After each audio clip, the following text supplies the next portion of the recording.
तो दादू पंथ आप वापस देख लो, महत्वपूर्ण है, कोई उठा के पूछ लेगा, कई बार क्वेश्चन पूछे हुए हैं, खूब सारी चीजें हैं।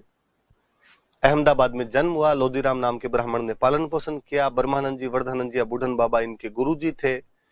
सांभर, आमेर और नरेना में अपना समय बिताया, नरेना इनका मुख्य केंद्र है। ढूंढाड़ी भाषा में उपदेश दिए, निर्गुण भक्ति का संदेश दिया था, राजस्थान का कबीर कहते हैं हम इनको। जहां सत्संग देते हैं उसको अलग दरीबा है, चौगान कहते हैं। निपक आंदोलन चलाया, मूर्ति पूजा नहीं करते, मंदिर को दादू द्वारा कहते हैं। वहां पर दादू जी की लिखी हुई किताब वाणी की पूजा की जाती है। आमेर के राजा भगवंत दास जी के साथ 1585 में फतेहपुर सीकरी में अकबर से मिलके आए थे। लाश को ना तो जलाते हैं न दफनाते हैं, पशु पक्षियों के खाने के लिए खुले मैदान में छोड़ते हैं।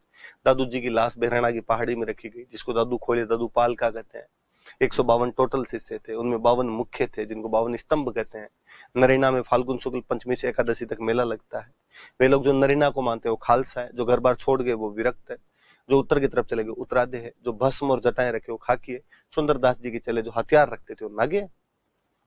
प्रमुख शिष्य सुंदरदास जी महाराज बीकानेर के राजा कल्याणमल के छोटे भाई भीमराज थे, नागा शाखा के संस्थापक थे। नागा साधु हथियार रखते अपने पास में, इनके रहने के स्थान को छावनी कहते हैं। मराठा आक्रमणों के समय सवाई प्रताप सिंह की मदद की थी। रजब जी सांगानेर के पठान थे, दादू जी के उपदेश सुनकर शादी नहीं की थी, आजीवन दूल्हे के वेश में रहे थे। रजब वाणी और सरवंगी जैसी पुस्तकें लिखी थी। सुंदरदास जी छोटे, ऐसा कहते सुंदरदास जी बड़े दादू जी के पहले शिष्य थे, सुंदरदास जी छोटे उनके लास्ट शिष्य हैं। वैसे परिवार में जन्म हुआ था, 42 ग्रंथ लिखे थे। ज्ञान समुद्र और सुंदर सागर मुख्य हैं। गेटोला और दौसा में और फतेहपुर सीकर में इनके मुख्य केंद्र है। बालिंद्र जी ने आरिलो नाम की किताब लिखी थी। गरीबदास जी, मिस्किन दास जी दो दादू दयाल जी के बेटे ही थे, वो भी मुख्य संत बने। बखना जी और माधोदास जी और मुख्य संत। दादू दयाल जी थोड़े बड़े ही हैं, आप अच्छे से याद करना। बाकी वाले अपने कल और पढ़ेंगे, बाकी वाले में थोड़ी कम जानकारी है तो हम कर लेंगे धीरे धीरे इनको। Thank you.